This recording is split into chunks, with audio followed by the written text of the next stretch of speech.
forgetting to hit record. So Is it cool if I don't put it in presentation mode? It seems to always like quit out when I try to put it in presentation mode. So I might just leave it like this. If that's cool. yeah, yeah. If you're having issues, I mean, I can read it as long as everybody can read it. I think it shouldn't be too much of a problem. Sounds Um, good. somebody may ask you to explain, like, say, read something. If the Yeah, quality isn't great, but sounds good. yeah, we'll wait till probably like 5 after or so before we get started. Okay. Um, Yeah, sounds good. give everybody time to join.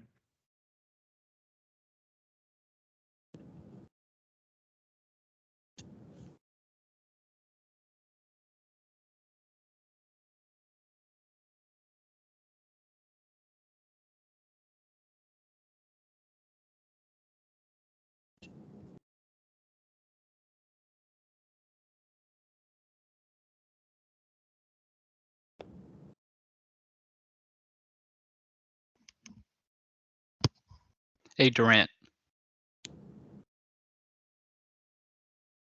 Yeah, Preston, what's up? if we're waiting until 5 after, is there enough time for me to ask an unrelated question? Yeah. Yeah. Okay. So I was wondering, I'm graduating this semester, and I'm currently looking for jobs. However, like I'm not hearing back from a lot of companies, and I Okay. was told to contact technical recruiters instead of just sending my application. I didn't know through your experience what is the best way. So you're graduating from undergrad or Graduate school. graduate school? What kind of degree do you have? I have a master's in industrial engineering with a Okay, cool. concentration in data science. Nice. And then I guess what kind of jobs are you looking to get into? Machine learning engineering. Okay. I would say personally, like I've had the most success with jobs just by reaching out to recruiters that are like targeted towards towards my school, sort of. So I would, if you guys have like a career fair or something, I would definitely try to attend that. Try to like reach out to them and ask if they have specific technical recruiters. Some companies don't. Some people are just kind of overall recruiter for all positions. It probably depends on the size of the company, but yeah, I would definitely try to look into like instead of just sending your resume. I mean, definitely send your resume online, like do the apply online, but try to go on LinkedIn. I know, I mean, I hate LinkedIn. I think it's super annoying, but it's so useful. Also, like just for finding like that foot in the door, like that first connection. Like you can just type in like the company you want to work for and then your school and just like kind of see who comes up. Maybe there's like an ex student you could talk to, or maybe like sometimes the recruiters will have in their bio like recruiting for like X school. So that would be my advice. Yeah. Thank you.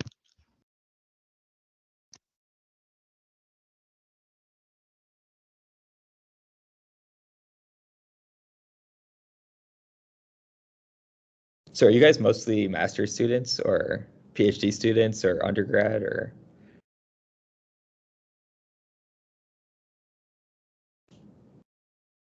So we have a mix, I think, in here right now. I know I myself am a PhD student right now, but I believe we do have some undergrad in here as well, and a mix of masters and PhD. Sweet. And all like industrial engineering fields or? A large portion are, but some may be. There's some names I don't really recognize, which could be some new members to the group, and though they may be from different, um, either like mechanical possibly or CSE possibly, but most in the group that I know are ISE. Cool.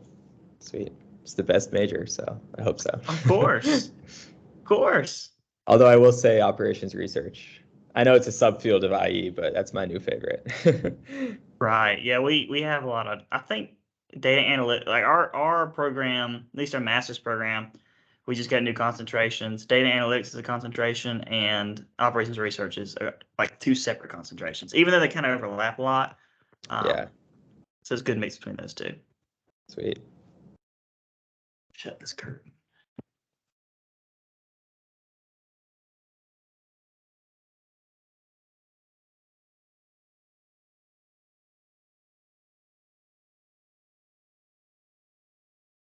So you're currently a master's operations research student, correct? And you're going to graduate this December?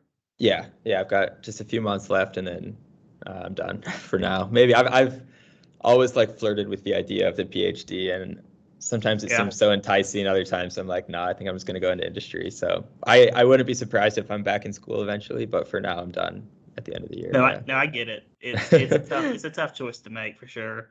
It benefits both ways, but that's exciting. I'm very jealous of you. I still got another 2 years. So yeah, cool.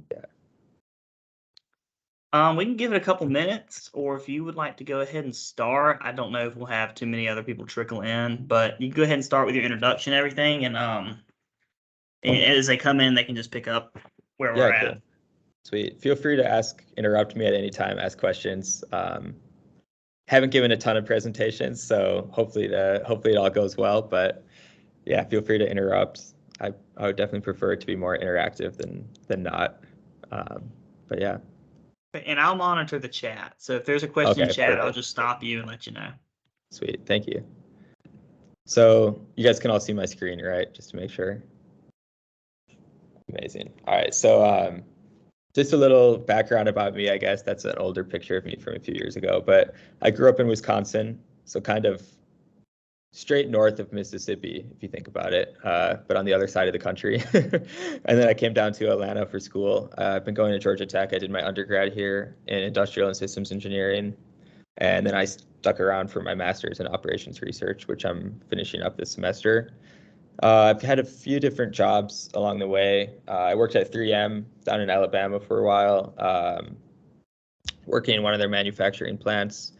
And then I also worked for a couple summers at Capital One, which is where I used SQL, SQL a lot. Also, yeah, so on that note, SQL, SQL, same thing. I've heard it both ways. They're both very accepted. I'll probably say both at different times depending on what sounds right. So I'm sorry for that, but you can say whatever you want. And then, yeah, after I graduated in December, moving up to Chicago to work with United Airlines in their operations research department. So that should be exciting. And then, yeah, so just some objectives for today is mostly just to give like a brief background on what SQL is, why it's necessary, why you're probably guaranteed to use it in whatever job you go to in any field. Kind of be able to recognize what a structured query looks like, how a structured query language pulls data from a database, gaining ability to write and also read just simple SQL queries, and then just some practical applications of SQL and what you might see in the workplace. Because one thing I will say is that the stuff you see online, it helps prepare you for what you might see in the workplace in terms of SQL, but sometimes you get hit with like queries that are multiple pages long, and it's like a total foreign language. So I have one like tougher example at the very end today, which is a little more geared towards something you might actually see. So that'll be a fun one to kind of walk through together.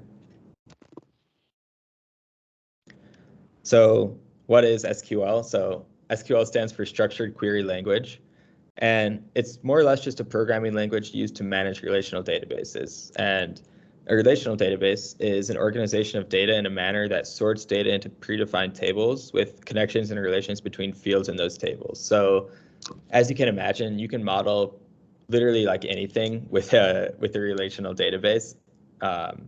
Throughout this presentation, I've chosen soccer because I'm a big soccer fan.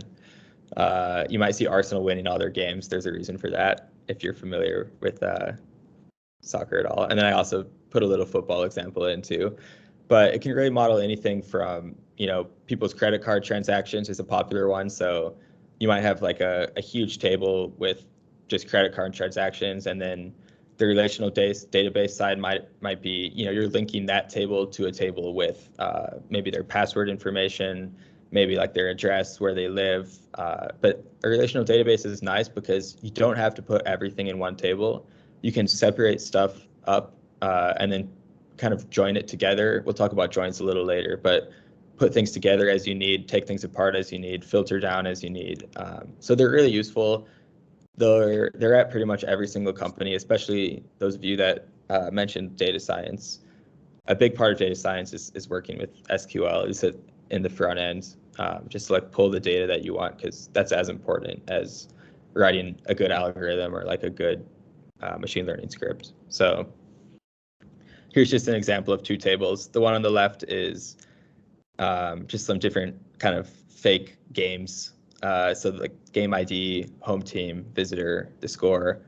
And then on the right is like just some more information that, again, we don't have to include in the left table because we've got this nice relational database system where we can link everything together. So that one's got the team, what city they're in, what country they're in, and we'll see more from these databases later. But so who uses SQL and how do they use it and why do they use it? So it's used in pretty much every single industry. I would say particularly finance, tech, but also in sports. One of my side projects has been working with like a soccer database, trying to do some machine learning stuff. And so like when I was working with that, it was, pulling the data from SQL, using SQL to like kind of manipulate the data into what I want before I start writing like those maybe optimization models or predictive regressions or something.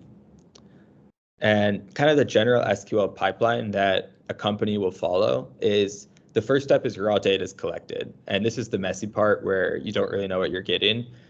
And this could be like maybe when users enter their address into like some field on a page or the score of a soccer game.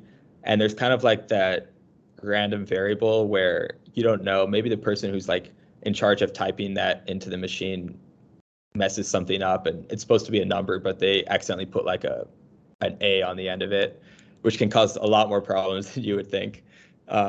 So that's the front end of things. And then after that, the data is going to be transformed. And that's going to be like the job of a data engineer, more or less, who looks at that data, uses tools, maybe like Python to clean it up, just clean the data, make sure that if something's supposed to be a number, it's a number or it's null maybe. And then after that, they are going to use SQL to insert it into a relational database. And I'll show you some examples of insert statements later, but it's pretty much just a way to create a table and just pump data into it. And there's ways to do that on like an automated way, which is like what big companies do. There's not actually someone inserting data manually, but that's the general process. And then after that, the end user, which is most likely us as industrial engineers or data science people,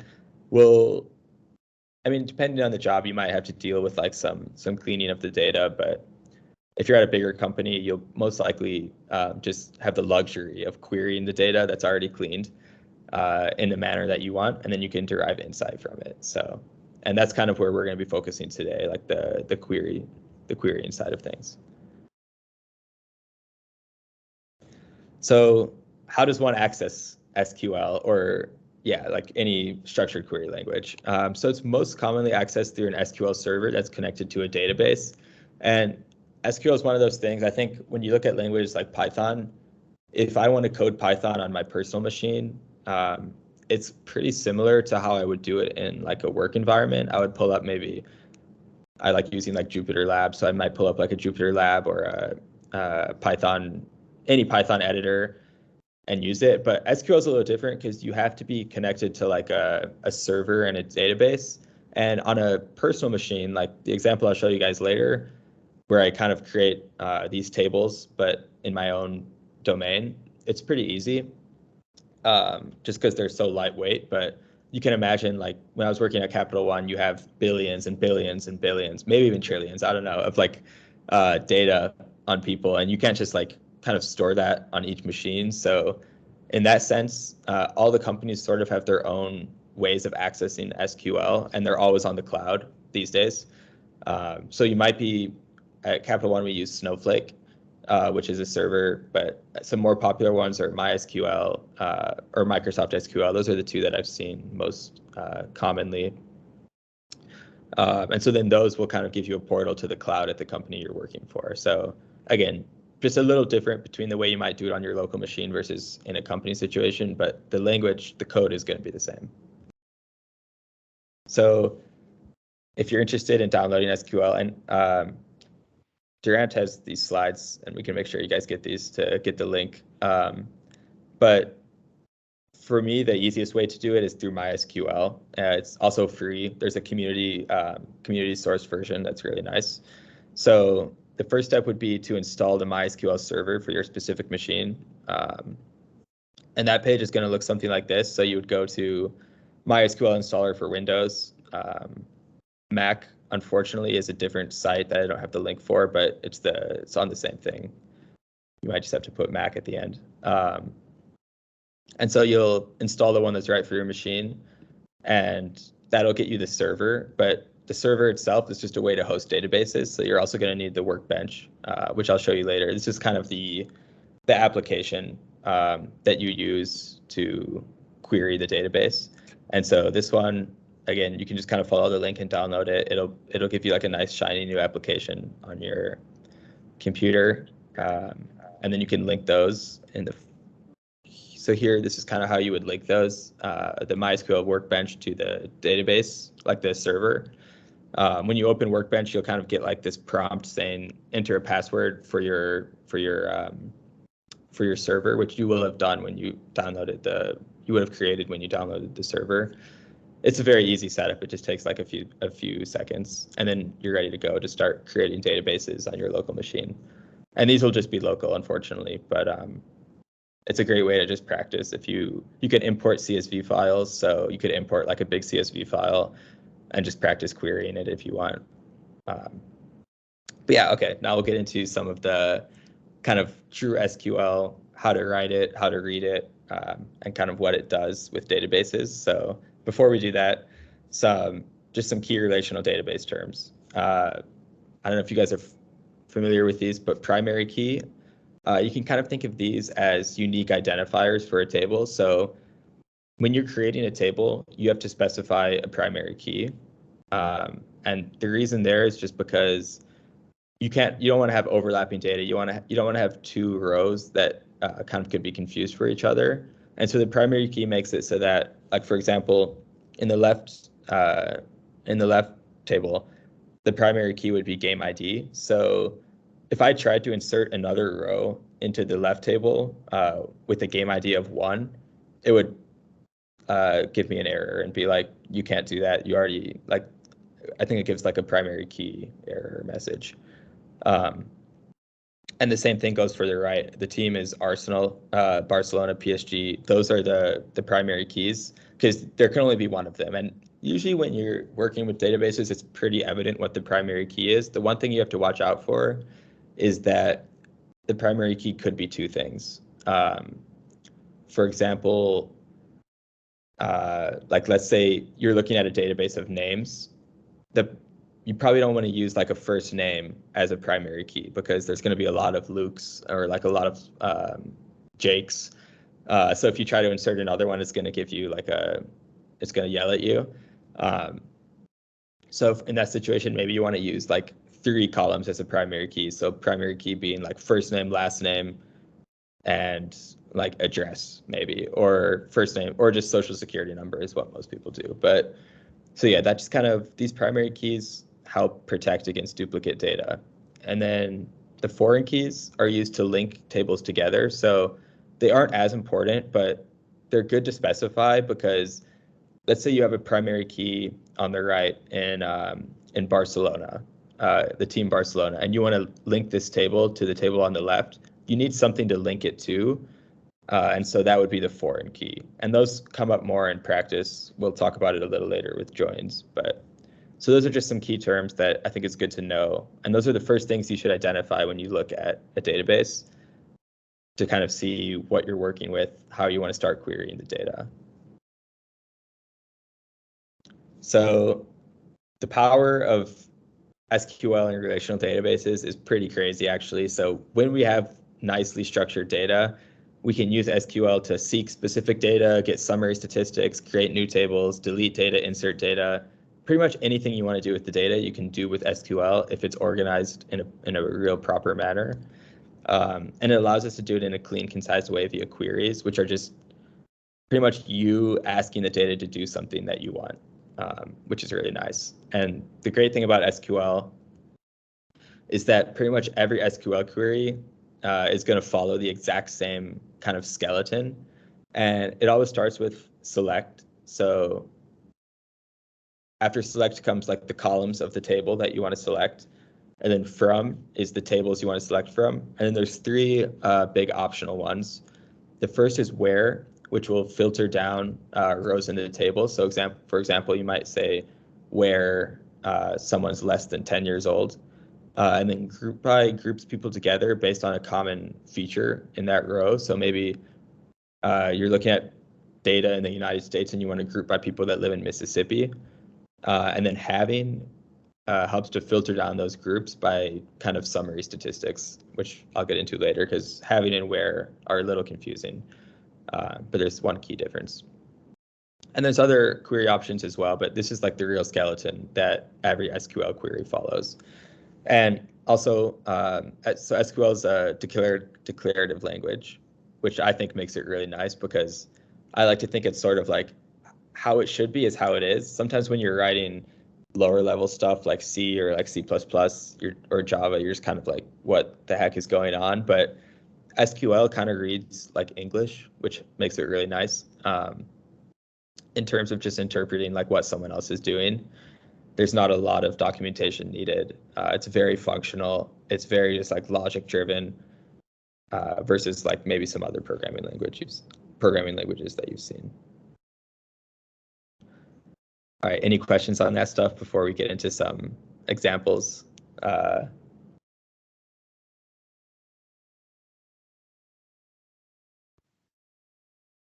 Looks good to me so far. Sorry for the echo. And I like the examples. One thing I did have a question about was what are the risks at finding some of the data from the database? Or like, can we mess up some of the previously created data? Yes, that's a great question. The nice thing about SQL is when you're writing like a query that looks like this where it select something from this, you're not editing the database at all. You're really just pulling from it. So you have nothing to worry about in terms of like messing up something that's already in there, which is really nice. Otherwise, a lot of people would be screwed and a lot of companies would be screwed. Most companies will have like, I feel like, permissions as who can edit a database, which is good. So it's a very like risk-free, just kind of like, I guess the risk is that you want to make sure you pull the right data, but there's ways to double check that and stuff. But you're never going to like alter anything that's already there, which is really nice. One of the great things about SQL. Yeah, so this is kind of the example database that I drew up just for these practice few queries, I guess. Again, big soccer fan, so this was just kind of the thing that came to mind. So we're going to be dealing with 4 different tables. The first is team data. So this is just kind of basic overall data about the team. Arsenal is a team in London, so that's the city in the UK, the country. Barcelona is a team in Barcelona, which is in Spain. And then you've got PSG, Paris, and France. So those are the 3 teams we'll be looking at. And then each team has a stadium. So that's the table in the bottom left. And each stadium has a stadium capacity. So that's just another thing we might be looking at. And then in the top right is match results. So you've kind of got just kind of a table of matches that take place. And so you've got the home team, an away team, a home score, and an away score. And I know the home score and an away score thing is kind of might seem pointless. Like, why not just put the score? But I think this makes it a little easier to prevent against like some of those user mistakes. Because if you put the score, you have to deal with the hyphen. And one of the nice things about SQL is every like column in a table has to match a specific type, which I'll talk about a little bit later also when we do some examples or when I show you the actual code. But it's nice to have stuff as like integers more or less, which is why I split up the home score and away score, because otherwise it'd be a string and operations with strings are just way more difficult. And then on the bottom right is the city data. So this is kind of unrelated from the teams, but it's obviously still important. So it's got the 3 cities the teams are in, their average temperatures, and then the populations. So the first important step, like I said, is going to be to identify our primary keys here. So with the team data, we see that the primary keys are the teams, which kind of intuitively makes sense if you think about it, because if you kind of look at all the columns, first looking at country, well, there's lots of teams in the UK. So you know that can't be a primary key if you really want to make this a good model. And there's also lots of teams in London. So that also can't be the primary key. But there's only one team called Arsenal. So that's kind of how you would know that's the primary key. And same with the second column. Kind of the same logic. So that's why I chose team as the primary key. And the same thing goes for stadium data. Only one team per name. And then with city data, cities are also unique. And this is kind of one of those things where it's called a one-to-many relationship. So there's one London field in the city data table, which has an average temperature and a population. But let's say like we were to expand out this team data table, it would map to like a bunch of teams in the team data table because there's a lot of teams in London.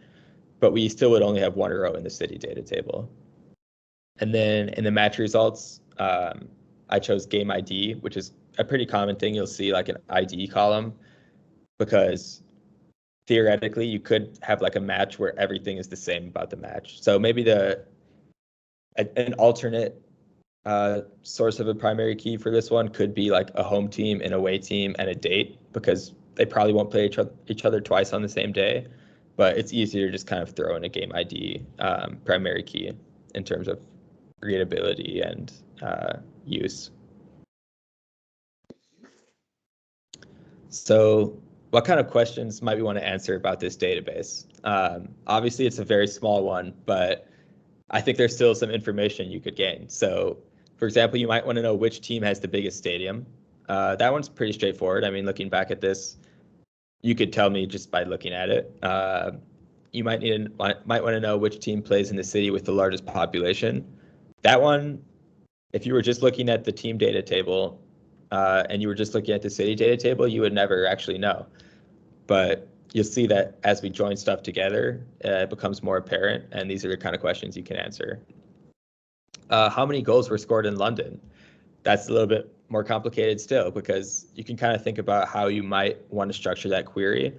So it might be something where you've got to look at the match results table, because that's where you've got your goals over here. But this doesn't tell you where they were scored. It only tells you where the home team is. So then you can kind of link up this home team to the team data table, which has the city. And then that's kind of how you might use like that foreign key. So that you'd link this primary key of the team to the foreign key of the home team in order to get statistics on how many goals were scored in each city. So that's another question. What's the average overall temperature matches are played at?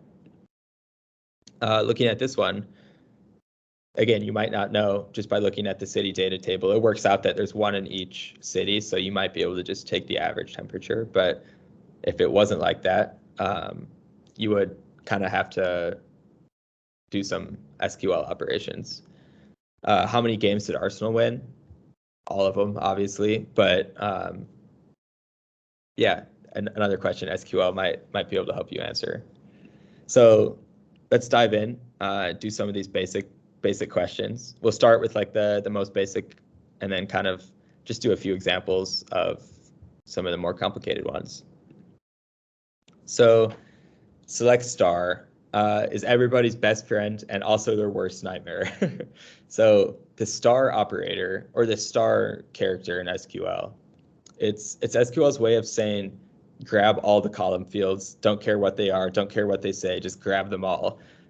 Which is great when you're dealing with small databases. For example, let's say I have a table with 2 columns, and all it is like maybe your social security number and your address.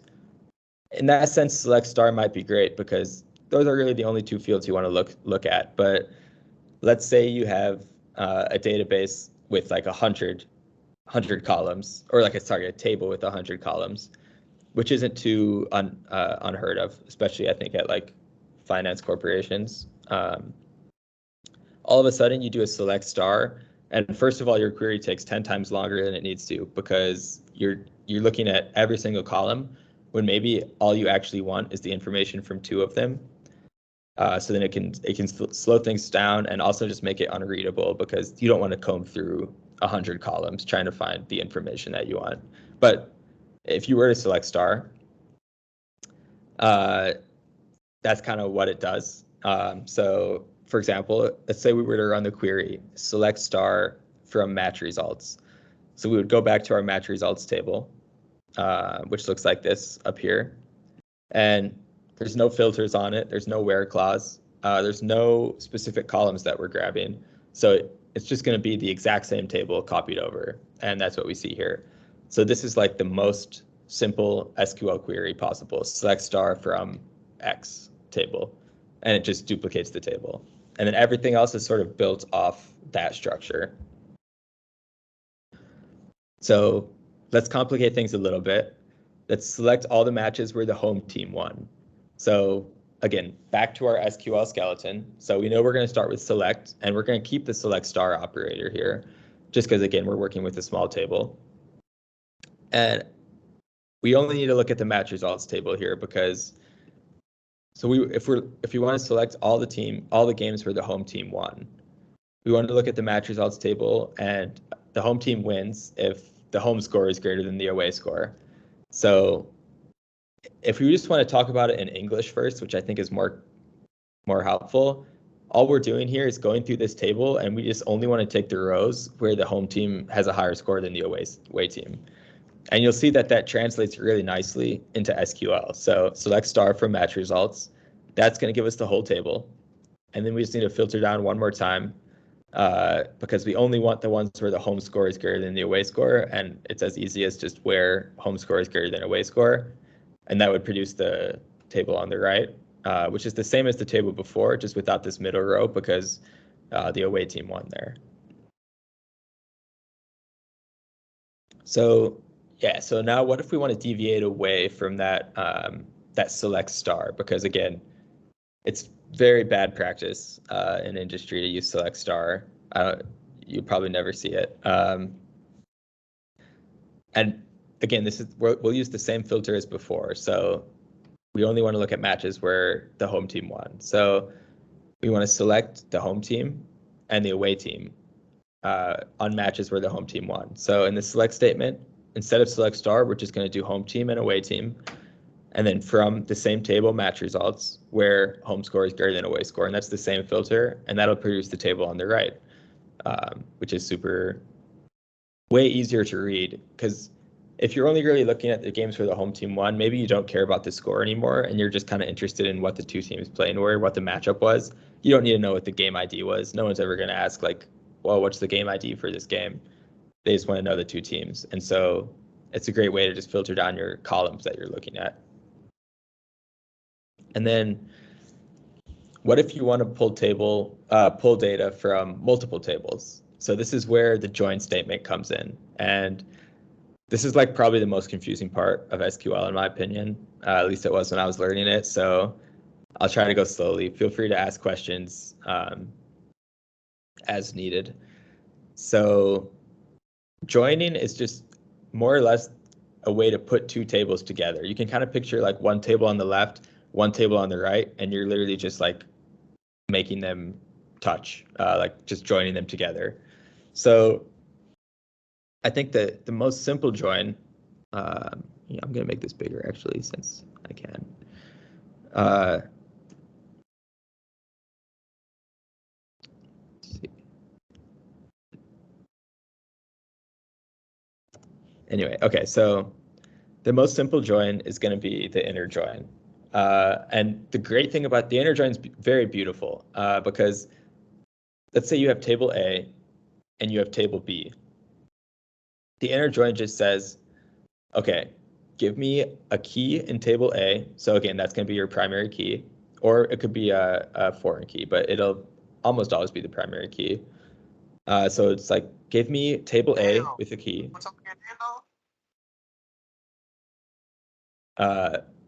So it'll be like, give me table A with a key, and then table B with a key.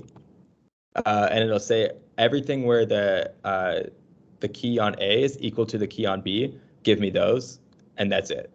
it'll get rid of all the other rows. So let's say table A is a bunch of teams for like in the let's say table A is like a bunch of teams, Arsenal, Barcelona, PSG, and table B is a bunch of teams and Arsenal isn't in there. If you do an inner join, Arsenal will not be in the final table. So it only takes rows where the primary key is in both tables. And again, like I think the Venn diagram is a super useful way to like kind of visualize this, because you can kind of think of it as the union of A and B. If it's not an A, it's not going to be in the final table, and if it's not in B, it's not going to be in the final table. And then the other kind of most intuitive join is the full outer join, which is literally just like, in my opinion, the most chaotic join. It just says take everything from table A and table B. Doesn't matter if it's not in table A, doesn't matter if it's not in table B, just take it all. And then on the top left, we've got the left join, which is just saying take everything in table A, and it doesn't matter if it's in table B or not. So kind of what that's doing is, let's say if you join from table A to table B and do a left join, if something's not in B, it'll just come up as null values in table A. And I've found that those are really useful. Let's say you're looking at a database for like customers at a bank. And so you've got a database that say table A is customers at a bank, and you want to join it to which one of them have an online account. So you might do a left join there because you want to know which customers don't in your final table. And if they don't have one, it'll just come up as null. It won't just not show up in the final table. It'll be like, oh, they don't have an account. And for those who do, it'll be like an actual value in the table. So that's a great way to kind of filter data like that. And then the easy thing is that a right join is just the opposite as a left join. So you can kind of just think of it as the reverse. Anything that's a left join can be a right join if you just flip the tables around. And then the ones in the middle here, they're also left joins, but what they're doing is you can see the where clause at the bottom. So it says like where b.key is null or where a.key is null. So that's the same as what I was talking about before, except it would only give you customers that made an account. So again, let's say you have a bunch of customers. You want to know which ones have an online account. So you would match the customer to the table of online accounts joining on some customer ID. And then you can, in the top left example, if they don't have an online account, it'll come up as null. And in the middle example, it just won't come up at all in the table. And again, that can be reversed from a left join to a right join also. And then on the bottom right is an interesting join that I've actually never seen used in any practical meaning, the full outer join, which is taking stuff that's in A or B, but not both. It's hard to think of a practical example for that one, but in case you ever need to use it, that's what that one would be doing. And I guess, so the bottom left is also full outer join, but the one on the right is just filtering down where either the A key is null or the B key is null, which means that pretty much it's in one but not the other. So I know that's kind of a lot. I think this is probably a much easier way to understand it, just with like a really simple example. So let's say we want to select the home team, away team, and the city from all the matches where the home team won. But again, like we were saying, if we go back here, the city is not a field in the match results table, so it's not immediately clear how we're going to get there, but we do need it to be in the final table. So this is where a join comes in. So again, we've already determined we want the home team, the away team, and the city, so we can get away from the ugly select star. So we've got the home team, the away team, and the city in the select statement. Select statement's done. But then where do we want to select it from? Well, we want to select it from match results because we're going to need those. But we're going to also need to inner join that to the city data because we need that data on where the match was played. And how are we going to join it? We're going to join it between the home team field in the match results table and the team field in the city table. So if we go back, we're taking this table and joining it to this table, sorry, the team data table, not the city table, because this city is a field in the team data table. So we're just saying, okay, we know that the game is played in the city of the home team. So if the home team is Arsenal, for example, we can join that to the team data table and then take the city out of the team data table. So that is what we're doing here. And then also, so the A and B, when you're doing the joins, the A and B just is a shortcut to represent the tables. So A.hometeam equals B.team. And that just says how to join the tables. And then again, you can leave the same filter in where home score is greater than away score. Okay, and then the last little bit in terms of the example queries are the aggregate information. So this is another really important key of SQL. So at its most basic, you can use SQL to get averages, maximums, minimums, sums, and counts. Count is just like the number of rows. So you might say like, select like the count of number of customers, and it'll just give you like the number of rows in the table. And so, yeah, so a really basic example, what's the city with the highest population? So we can do select max population from city data. And if we go up to our city data table, it's going to look at that population field and just select the maximum one, which is 9 million, London. And so then that query won't return a table, actually. It'll just return one value. It'll just return 9 million. And I guess it will return it in a table format, but just like a one cell type thing. But let's say we want to be a little more specific with our aggregate functions. We can use the group by operator. So let's look at a new table for this one. This is like just some football data I put together. So we've got 4 teams that we're looking at: Alabama, Auburn, Georgia, and Georgia Tech. And obviously those teams are located in 2 different states. Alabama and Auburn are in Alabama, and then Georgia and Georgia Tech are in Georgia. Alabama had 13 wins, Auburn 6, Georgia 14, Georgia Tech 3. A little unfortunate, but it is what it is. And so first, let's identify the primary key again. It's going to be the team. And why is this? Because, there's no duplicate teams. There's only one Georgia Tech, but there's multiple teams that play in Georgia, and there could be multiple teams that have 3 wins. Probably not many, but so let's get the average. Let's say we want to get the average number of football wins for a team grouped by the state, right? So I think that's pretty logical. Who performed better, Georgia football teams or Alabama football teams in the last season? So for that, we can use this group by function, which I actually forgot to put in. Oops. Would look like that.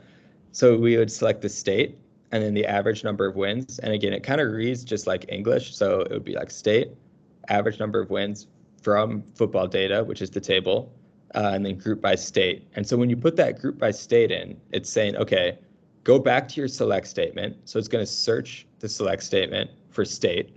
And it's going to say, okay, everyone that's the same state kind of collapse those rows on top of each other and take some summary statistic.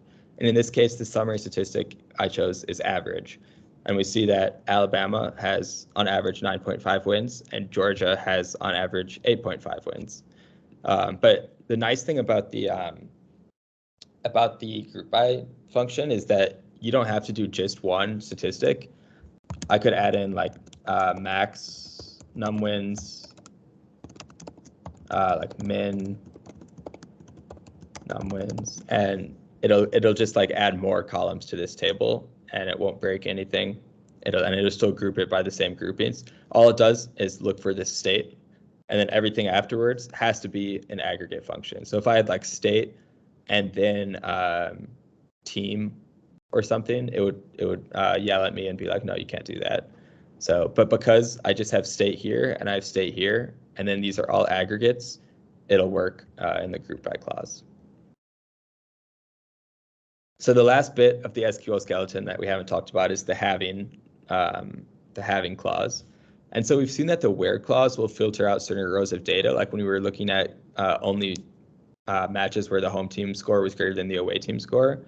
The having clause does the exact same thing, but it does it after you process the data and with groups. So let's say, again, I have the same query, so state, but this time I'm looking at the max number of wins, and I'm renaming it as max wins, which is something you can do. You can always rename columns. From football data, group by state, having max wins greater than 13. So the first thing it's going to do is it's going to, again, go to the group by, it's going to see state. That'll go back to the select, and it's going to look for, like, and it finds the state, and so then it's going to collapse down everything that's in the same state and take the max number of wins. So if we go back here, it'll collapse down these two Alabama teams and take the max, which is going to be 13, and it'll collapse down the two Georgia teams and take the max, which is 14. So that's your table. But having the having clause in is going to filter out rows that don't meet that specification. So it's going to take out the it'll take out the Alabama because their highest scoring team only had 13 wins, whereas Georgia's had 14 wins. So that's kind of how having works, as opposed to where. Having is done after all the processing and only for aggregates, whereas where is done kind of pre-processing and just filters out rows based on criteria that you want to meet. So these are all like super simple queries, more or less. But this is like something a little more complicated that you might see in like a practical implementation at work. And it looks difficult, but again, SQL is a declarative language. So I think if you really look at it, which we're going to do, we can probably figure out exactly what it's saying. And there's one part of this that doesn't make sense. I took this from the internet, and I don't know why they're doing it the way they're doing it, but anyways. So again, select star, and you might think I thought select star was bad practice, but I'll talk about later why it's not in this situation. And then what they're doing here is nested tables. So this is a really common thing. So they're selecting from a table that doesn't exist, but they're going to create. So they're creating this table right here. And they're creating it as selecting the ID, the name, and the max phone numbers .number from customers. So there's a customers table, inner join phone numbers, a phone numbers table on customers.id equals phone numbers.cid, which I presume stands for customer ID.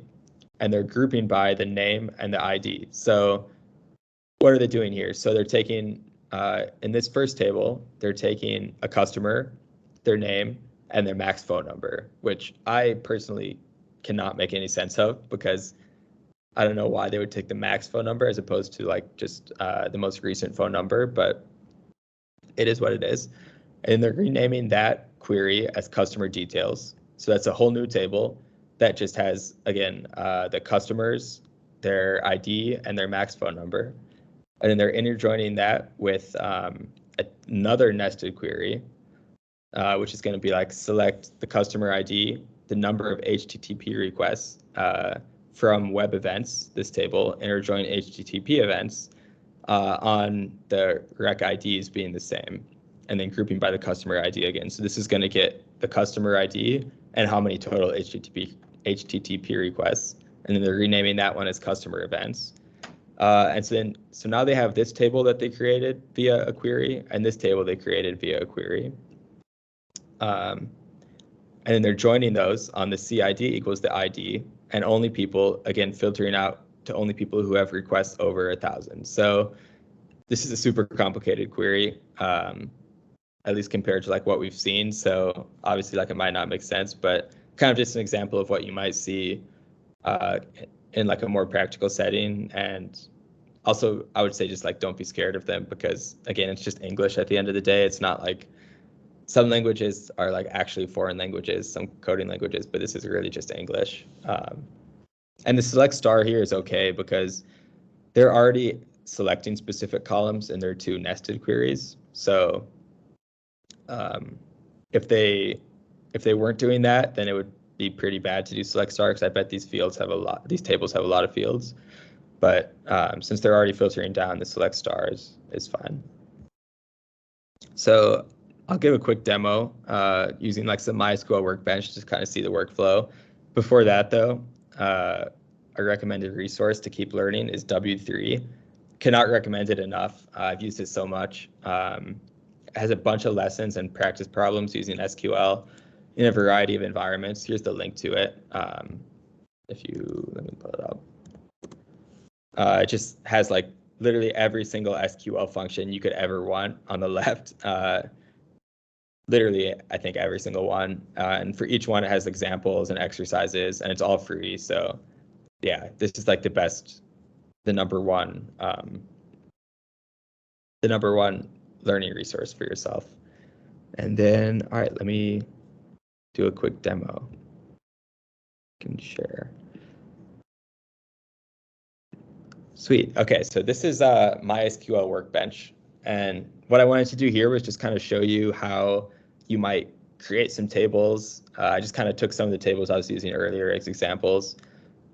So first got to drop my old database. So this create database command is going to kind of create a database for you. And so that's creating a new database called soccer results. And then I have to run the command use soccer results, which will kind of put me in this database. So then here I'm creating a table, and this is that team data table. But before you put the data in, you have to specify what the table looks like. So I'm specifying that, okay, there's a team field, and it's 20 characters or less, and the varchar is a string. So it's just saying like a string of 20 characters.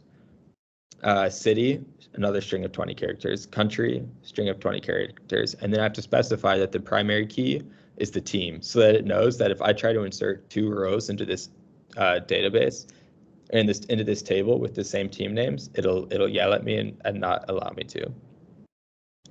And then again, same thing, creating the table for the match results. So I've got the game ID, which is going to be an integer. The home team, which is, again, varchar, string, 20-character string. Away team, 20-character string. Home score, integer. Away score, integer. And that primary key is going to be the game ID. So let me create those quick. And I'm just pressing this lightning bolt thing to run it. And so then if you want to make sure that you created your tables correctly, you can use the describe command before a table. And this kind of says, okay, so you've got your game ID, it's the int, the key, it's a primary key. Null, the no means that you can't have a primary key that's null. So it just means that if you try to inject a null value, it won't let you. And then it describes what all the other fields are also for each table. And then as I want to insert data into these tables, it all kind of follows the same structure. So insert into the table that you want to insert the data into. This part is optional, but can be useful just so you know exactly what you're inserting into it. And then values, which is just going to be more or less like a tuple or a list of strings or integers, depending on what you're inserting. So I can just quickly insert all of these values into both tables. And that built my tables up. And so now, let's say I want to first do a select star from team data, just to make sure all my data is in there correctly. And that'll pull up that team data table. So I see I've got the team, the city, the country, just like how I drew it up in Sheets. I can do the same from match results. And we see that, okay, we've got the game ID, the home team, the away team, home score, away score, everything's looking good. So now let's say we want to do like that where query, for example, we can just punch that guy. And again, our resulting table or the result of our query comes up here. And we see that it got rid of the game ID equals 1 field because the away team won that game. So we've got different data here. We filtered down past 1 row. And again, all your result queries are always just going to pop up in this little window right here. So yeah, I guess I just wanted to give like a little example of what it looks like sort of if you were to do some practice by yourself. You can also like import, like data import from SQL, from CSV files and stuff instead of like manually inserting into, which would be a real hassle if you want to deal with like large databases. So yeah. Do you guys have any questions or anything? Thanks for listening, I guess. Yeah, definitely. Thank you for the presentation. I thought you did a really good job. Covered a lot of really important basics. So we'll go ahead and open the floor for some questions right now. Generally, just mainly about the presentation. But Lucas, if you're open to possibly answering other questions just about being a grad student stuff, if anyone has any questions about that, we always encourage Yeah, to ask definitely. as long as you're comfortable with that. Yeah, anything is fair game, I guess. Great. So we'll go ahead and we can go ahead and answer some questions and give it a few minutes, and don't want to hold you for too long.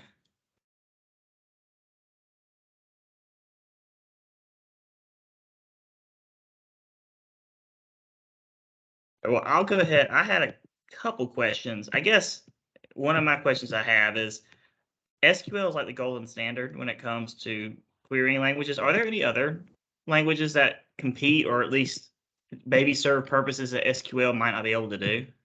Yeah, there are. So there's a family of so there's SQL and there's no SQL too. No SQL is like, it sounds so stupid. I know it's like, it sounds like made up.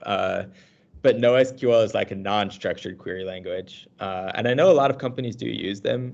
I personally am not super familiar with them. I think like if you've heard of MongoDB, I think that's a really popular NoSQL language.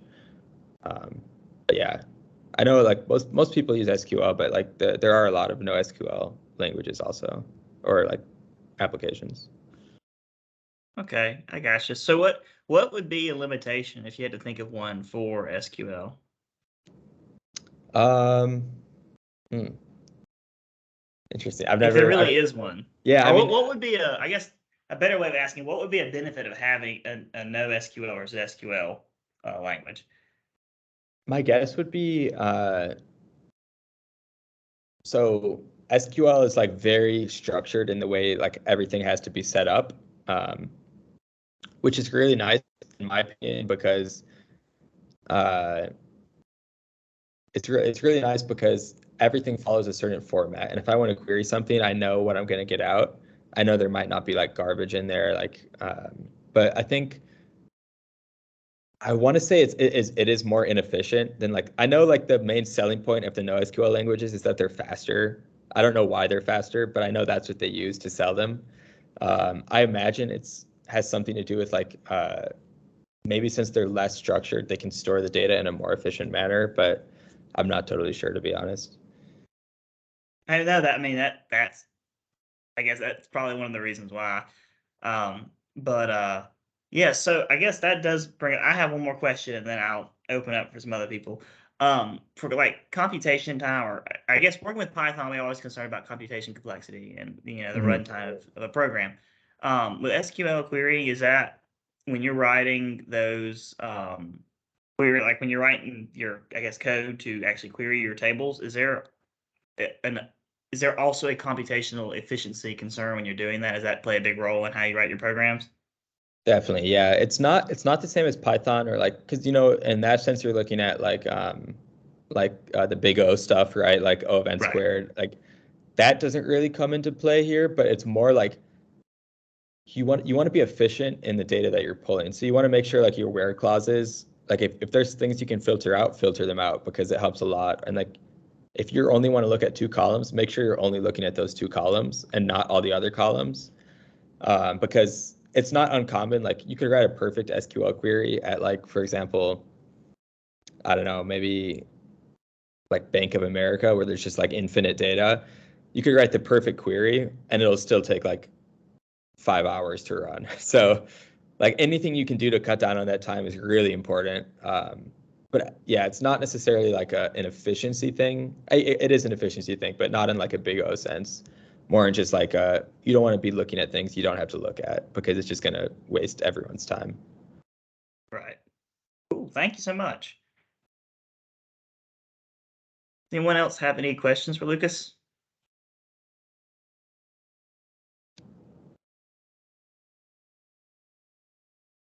Okay. Well, I'll take that as a no. Thank you, Lucas, so much for presenting. Really appreciate it. Yeah, thanks for having Everyone, me.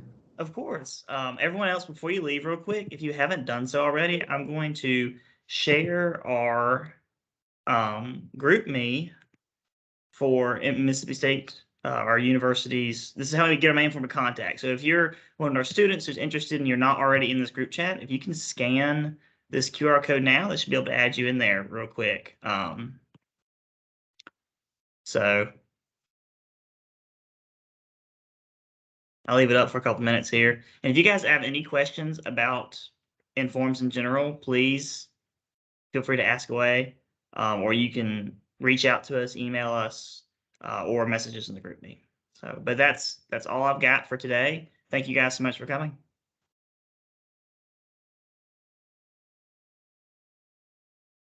Thank you.